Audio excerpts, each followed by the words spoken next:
Lelo comme bongo me rôle ali pananguba. Et député mounio surtout zo yeba te que non. Na comme député pour nani. Atali ka comme député pour na 21 000. Oui. Bapongi, bapongi na je pas nani o musuba alala pongi ba. Nous ne voulons pas ça.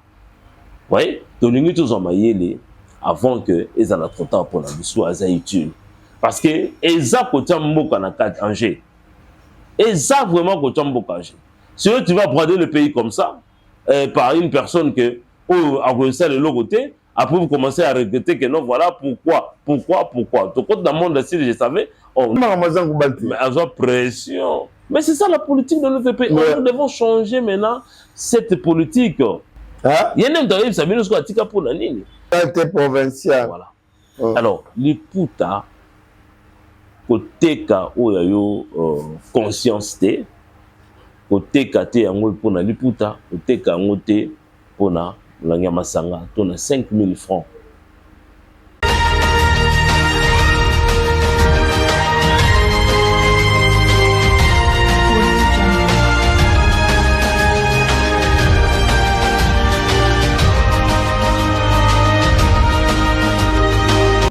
Ben voilà, merci beaucoup, fidèles téléspectateurs de Bafal TV.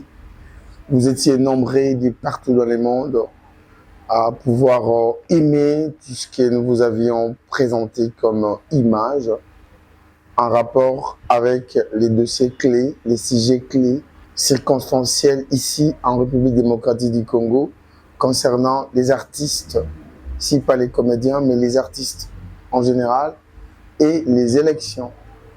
Donc, vous étiez nombreux à réagir. Merci beaucoup pour votre aimable sympathie. Tout ce que nous allons vous demander, c'est de vous abonner à Bafal TV. Car nous ne sommes pas pareils. Ici, nous vous présentons ce qui est important. Ici, nous vous amenons les informations pour permettre à vous qui vivez trop loin de comprendre réellement ce qui se passe à Kinshasa. Et tout ça, c'est grâce à celui qu'on appelle Pierre Bafala. Il est congolais, il vit aux États-Unis, il a les soucis de promouvoir la politique, la culture, l'économie, les sports dans son pays. C'est pourquoi il a créé cette chaîne pour vous permettre d'être à l'actualité par rapport à tout ce qui se passe à Kinshasa. Je ne vais pas oublier Idrissa, Massine, qui est notre coordonnatrice à partir de Kinshasa. Elle gère l'ensemble de tout ce que nous faisons. Je ne vais pas oublier Gédéon Katika, qui est notre réalisateur. Il y a Mathieu qui est là, qui est un héros dans l'ombre, qui nous aide à avoir tout ce que vous avez comme image.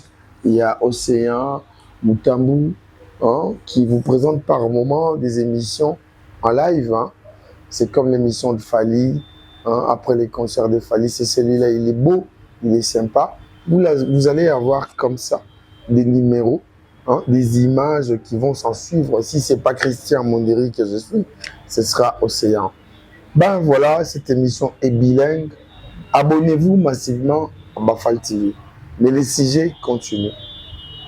Tourouloba Lingala, Tourouloba Pena français. Nous avons un invité qui va se présenter lui-même. C'est quelqu'un que vous connaissez déjà, mais lui n'a pas postulé. Il est artiste et comédien. Nous allons avoir les sons des cloches. Comment est-ce qu'il réfléchit en tant que Congolais? Comment est-ce qu'il réfléchit en tant que leader d'opinion? Alors, sans plus tarder, je vais lui demander de se présenter une fois de plus.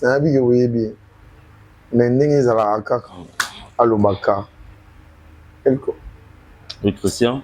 Bonjour. Bonjour Christian et bonjour à tous les téléspectateurs de Bafal TV. Bafal TV.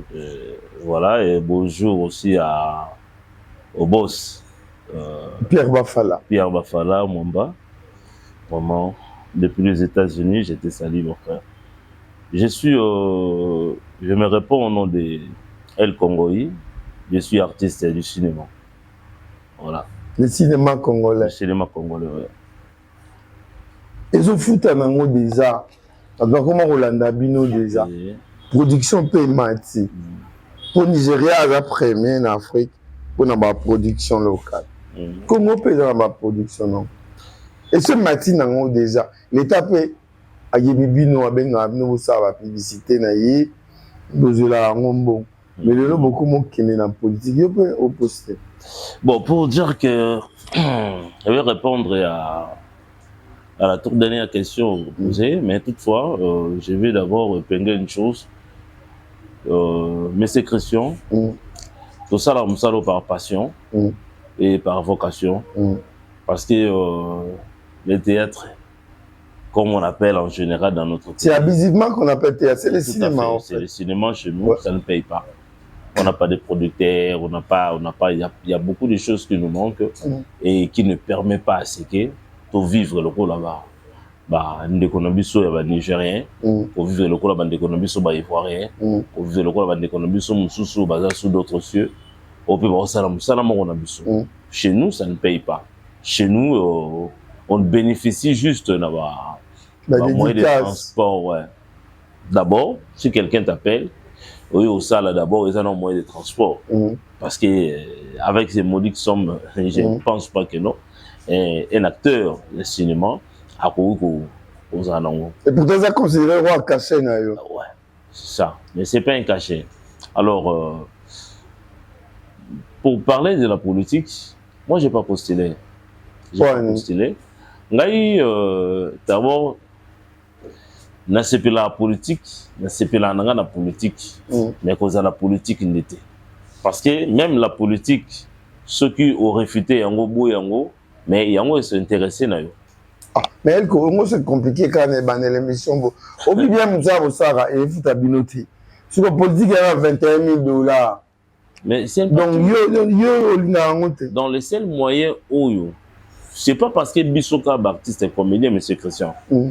Je crois qu'ils ont un domaine et belé, un domaine à Bango, à la politique, parce que la politique les est fouta. La politique n'est dans son mandat, dans un ami tout cas bien. La politique n'est dans un moyen, il y a moi, autorité, moi, pouvoir, moi, quelconque, voilà. Donc, pour parler de ça, il y a un politique, il y a un bateau, il a ambition. Non, il faut Bengama. Et pour faire la politique, il faut Bengama. Le mal à nez chez nous dans notre pays, c'est que Moutou, à Bengama, n'est pas là. Aïe, maman, on a forcing. Alors, ça, parce que Benga qui est, viens te mettre ici, on a mentor, je vais te positionner. Et alors, après, vous allez le comprendre maintenant, il y a caractère, il y a habitude, naba attitude na ye o ezali ya moto abenga mitasa la politique. Tout le monde yango awa. Tout le monde yango pendant ces 5 ans. Il y a des députés, des soi-disant députés, et parce qu'il y a des journalistes, abenga à côté d'un parti politique moko. Et vous commencez maintenant à découvrir que non, monsieur, là je te voter qui est par compassion, de voter par erreur. Or il ne fallait pas. La confiance de PSAE, mais nous avons yangote papa Christian. Yangote, kofinga ba maman, koloba n'importe quoi, ba commission eloko mo on sala ba théâtre. Or un député ce n'est pas azam to sala ba comédie. Député. Donc que ça la comédie. Législateur. Ba bengi honorable. C'est un législateur. Non loki. Moto azo proposer ba loi pour na mboka. O batu nyonso fan de sa mboka mobima mbeko wana batu nyonso mboka ba ko se régir na kase. Bon mbeko défendre sa mboka. Mais il arrive là-bas, aibika ke no suka nanga, ba pesa jeep, ezaka nango droit ba député, ezaka nango mabete. Ba pesa ba futanga be monument nanga, ezala $21 000, on de toyoka, ba pesa nga comment ba mission na okende. Et na okende place tel na okutana et puis na ebinanga ba corrompre nga malgré ba bena ke sala banquette kuna la société X bi pas mener autorité mo ko communauté ko pa ebi ke non na obimisa mo lo me na kati wana ya on est sur là mais pour na yé moko penza au ça la politique pour na souci ya peuple o ya tindi kuna azate elko lelo depuis qu'ils ont mawa. Congolais, vous qui nous suivez de partout dans le monde, nous voulons vous rappeler une réalité macabre. Nous sommes désolés par rapport à ça. La campagne est ça, bar. candidat député amemi bato na baba aosomela bango masanga moko mpona bavote ye bakampagne esama moto asomi maputa azotia bato liputa wana mpona bavote ye bakampagne esalema na monoko ya mboka ye aza mokongo aza mosonge aza nani na ovote ye azoki mpe bagage te donc bacampagne ndenge moto akomaka na législateur député na mboka na biso mpena tokoba na kolobela bamefe baoya mabe totandisa ntongo yo koyebisa biso nini donc na makambo esala avant tokoma na point ya baninga na yo oyo bapositive ngai na kolobela peuple congolais oyo aza na ndingisi ya kovote il faut ozala prudent parce que moto oyo ozovote azali moto oyo ozopesa mosala ntango azoya vers yo eza lokola aye c'est très important yo moto opesi ye mosala j'ai l'honneur na ye aye nango ndepa na yo maloba nyonso oyo ya flatterie aye nango vers yo maputa biere oyo osombela yo eza lokola j'ai l'honneur azosenga yo j'ai l'honneur nde tokenda koluka misala na basociété amese le directeur il j'ai l'honneur de voilà aye sikoyo yo tala capacité ya motu oyo aye na j'ai l'honneur wana est-ce qu'azo mérité ngai na fandisi wana zoba biso te ndenge lengala tokoma koloba ngo lelo berne yo te parce que c'est moto kotinda kuna genre moto akende ko défendre l'intérêt oya yo yo fandi na ndako yebi ke no mwana nanga musala c'est ça mwana nanga musala aza kuna na parlement soki national te provincial voilà alors liputa koteka oya yo conscience te koteka te yango mpona liputa koteka yango te mpona langa masanga to na 5000 francs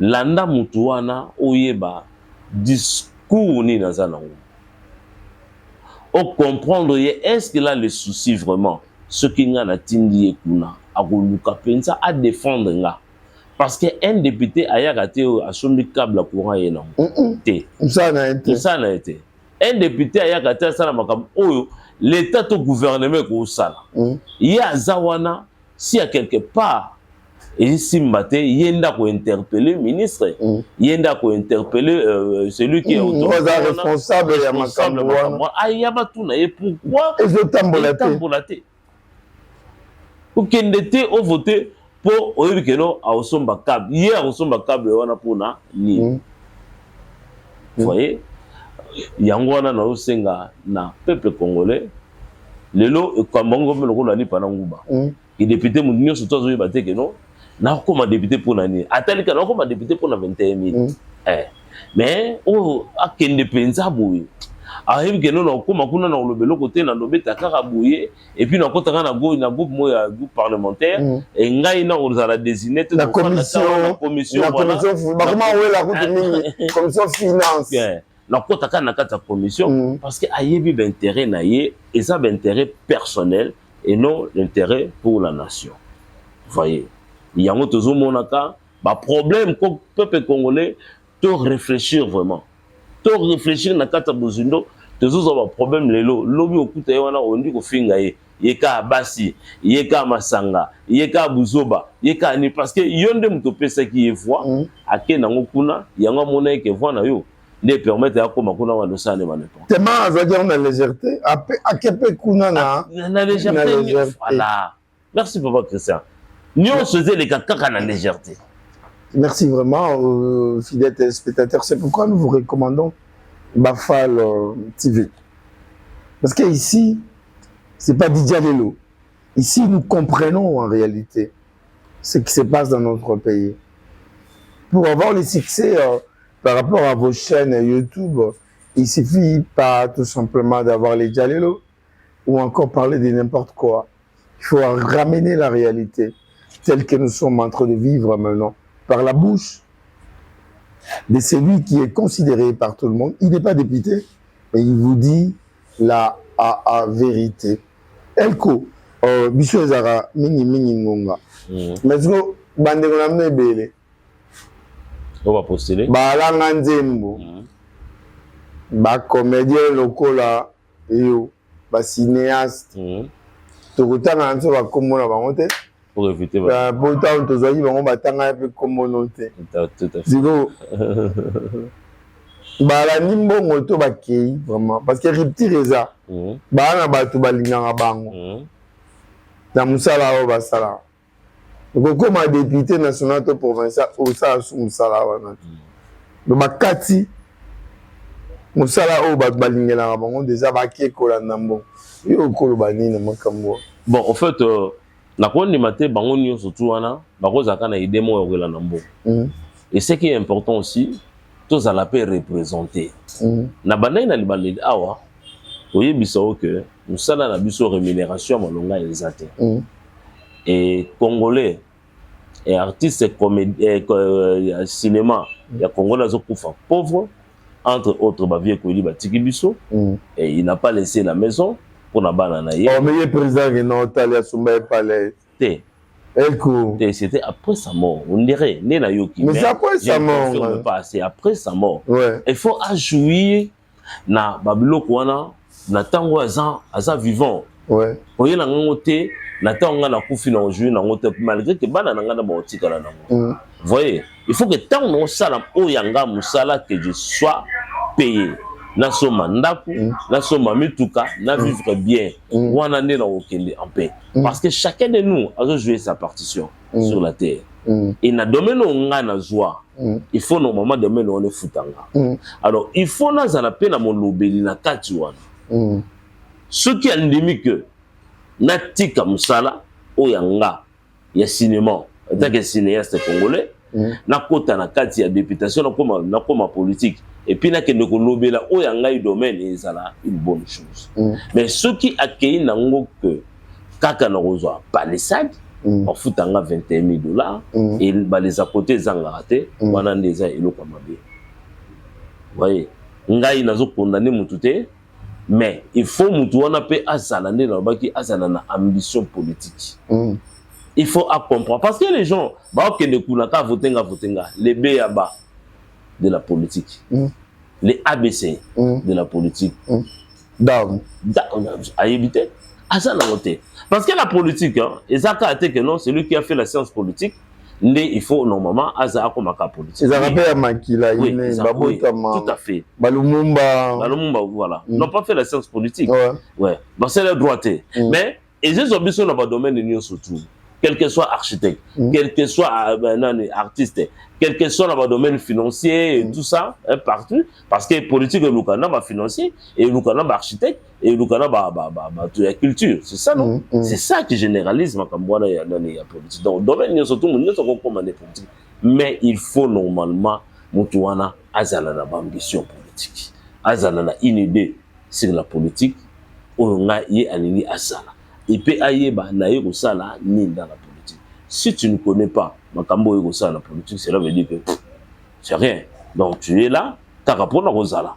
Vous voyez? Bapongi, Bapongi, je ne sais pas, Néo, Moussouba, Alala Pongi, Bapongi. Réalisateur, c'est malheureux. On va comprendre que tout le monde est papa Christian, en plus, au moment où Moutongo, à l'équipe de TV, avant de voter, Finga, on va ça, la Finga, on va ça, la critica. Comme ce bon vouloir à critiquer na yende gali comme ta granga na suka bo ça à proposer à ta loi moroté à ta moso moroté ya kotisa ata nini abengi satani ani un ministre a seli mabe. Vous voyez, c'est ça le mal ne le retour lingati ba vote congolais zo votaka mutu mingi na mawa. Parce que avec la TV loba il y a télémela bato nani bato ya opposition a télémela bato pouvoir en tout cas il faut topé ça y na ba sentiment voilà bazo décevoir biso makasi et tout voter mutu oyo to monique azaïtule vote ezalaka ko voter mutu azaïtule parce que eza kota mboka na 4 Angers eza vraiment kota mboka Angers si tu vas prendre le pays comme ça par une personne que à le logoté, après vous commencez à regretter que non, voilà pourquoi. Donc, dans le monde, si je savais, nous ne voulons pas ça. Vous voyez, tous avant que ils aient trop tard pour la mission. Il y a une conscience à maintenir surtout. Bazo bate, bako sayote, voter mutoza étude. Bandeko nanga obakei. Oya Monique. En tout cas, il y a une ambition politique. Et comme le proposition. Moi aussi. Non, il y a une vérité. On va proposer. Mais ni aux suppléants. Mais quand ça ni mo boy na candidature kuna na municipalité kuna. On m'a proposé. On a posé tout chata na nini ko na nini na. Parce que c'est notable la lemba. Non, je vais domaine est belé à ta pour le pasteur pour te sentir du pasteur maintenant loin tu non musika on a notable ya lemba na kata lemba la rivalité zalaka donc ya on s'arrête tu remettre ma solo si faut que tu as conseiller municipal dans ma commune ya lemba wana il faut natif il va elko na ba biso mais au boy na te na boy il faut nazana pour ça non. Il faut dans un pour ça non. Au moins le loco aux ans pour ça non côté. Et loco aux apenza et za on a makilate. Au sein n'importe quoi. Oh bengamité. Oh bengamité. Ouais. Oh bengamité non côté au sein no pe le côté. Nous se les ala ko ele ka okabo. Oui elle connaît un proposé pardon non c'est en réalité atala ngaya. Tout ça j'ai mo bu na elko. J'ai wana bito pe tambula na bo salango. Jango skozani neti na circonscription ya Moamba ba comédien ou ba postuler ba Misak Caleb Touké bana mama ni merci bien mama Kalunga nana nizo pour nécessiter que on met ça tout ba 3 so j'ai l'habitude ezabo so elle connaît pour nana c'est non ça baza va le faire je peux pas dire ça ici parce que comment passe déjà et comment ça mission le bas et comment passe et comme on n'a pas si au moni pas trop le mal année ça la que tous en avoir compréhension moko ya mabi vous voyez moi je peux lire quelqu'un Nathalie Boye par rapport à sa candidature na roloba oui si on a voté en tout cas tout ça la chambre bien abima toi abimate mais nga na pesi na ngai voix baza bandeko na nga na opesa bon ka voix oyo kozwa juge pour nous en avoir mis ça tout on en pesa mais bien déjà so possible mieux faciliter ça parce que bato batala ramener na TV mais Caleb a postulé en 2011 hein kasi ko ludimba elle postulé en 2011 simba et vous avez yo ni ramazangu batte Vienne ko ça va être le mama mais ramazangu batte na yebi via bivaka na ye réal zangu bala zwaka a siégé pe dans parlement pendant plusieurs mois mais et ça va m'amener ça va na to zangu ba akoluba emo yo ramazangu batte mais avoir pression mais c'est ça la politique de notre pays nous devons changer maintenant cette politique c'est une mauvaise vraiment tout le temps on bien quelqu'un qu'on a voté quelqu'un on a validé a siégé pendant 2 mois et vous venez pour dire que non voilà c'est problème c'est quoi c'est continuer à te souka c'est que yende zuko a expliqué bino atika pona nini yende mtaye sabino zuko atika pona nini parce que loko za nga ngana vous savez hein mais voilà comme tinda au pesibiso bulmo de la gina monter na pesibino bulmo mais atika pona tu bino zuko fo tuna pour na ebité bino mo tuna parce que procès et loko za ya wana nga continue lo et loko za yanga na ko tika ngoka na facilité prenez l'exemple l'histoire de ces femmes c'est le roi Salomon a tranché un problème là-bas l'une d'elles elle a allé mona na la nuit et puis a changé mon ninga mona mususu et tant baye makambu ya so ya retrancher problème le roi Salomon les 2 femmes disant que mona zanga le roi a demandé ceci avez vous en mona wana vous divisez en 2 moko vous payez la partie une partie l'autre aussi a une partie de babou mona wana babou mona wana le quoi bon mais la vraie mère de l'enfant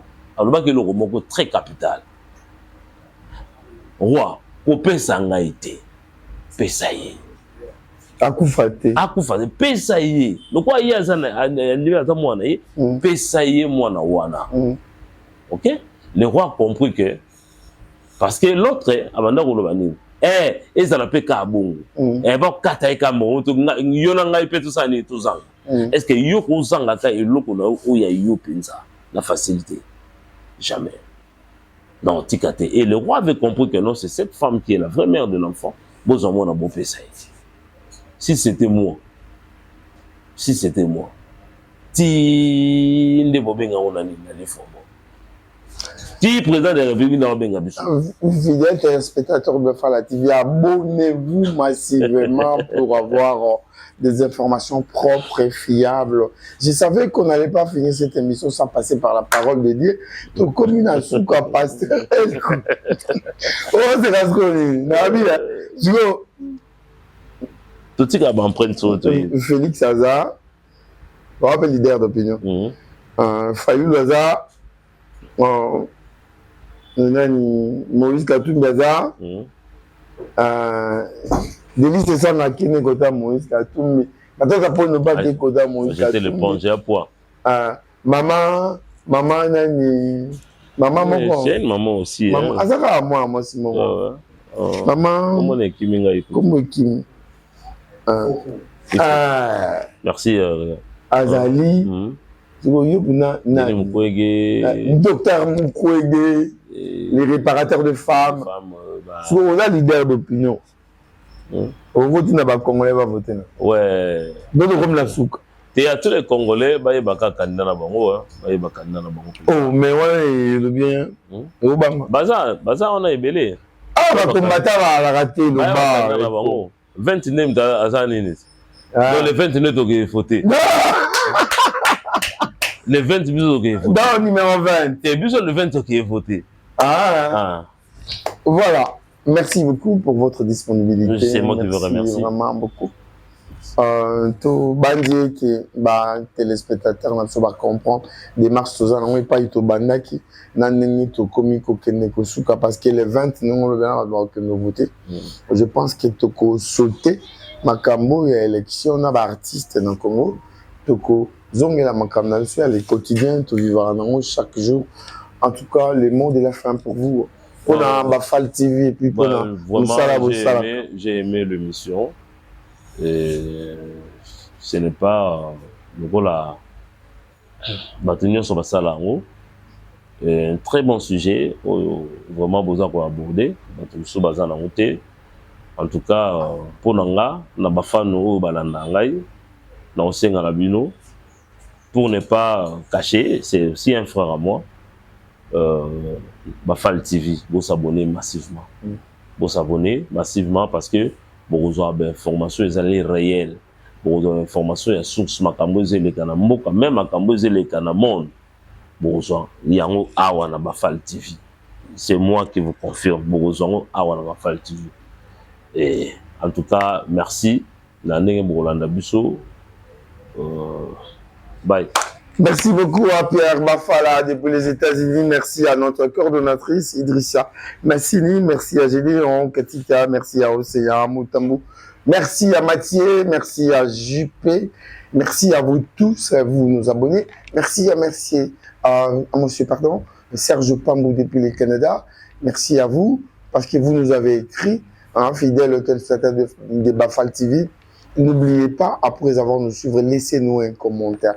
Hormis que vous allez vous abonner massivement, mais laissez un commentaire parce que ça pourra nous donner l'idée d'évoluer. Dites-nous ce que vous voulez, les invités que vous voulez. Écrivez ça et nous allons tenir compte de ça et nous allons vous amener les invités de vos choix. Alors, merci beaucoup. Si vous avez aimé, dites merci à l'équipe technique de Kinshasa, mais beaucoup plus à Bafala Pierre, ainsi que toute sa famille depuis les États-Unis. Ciao.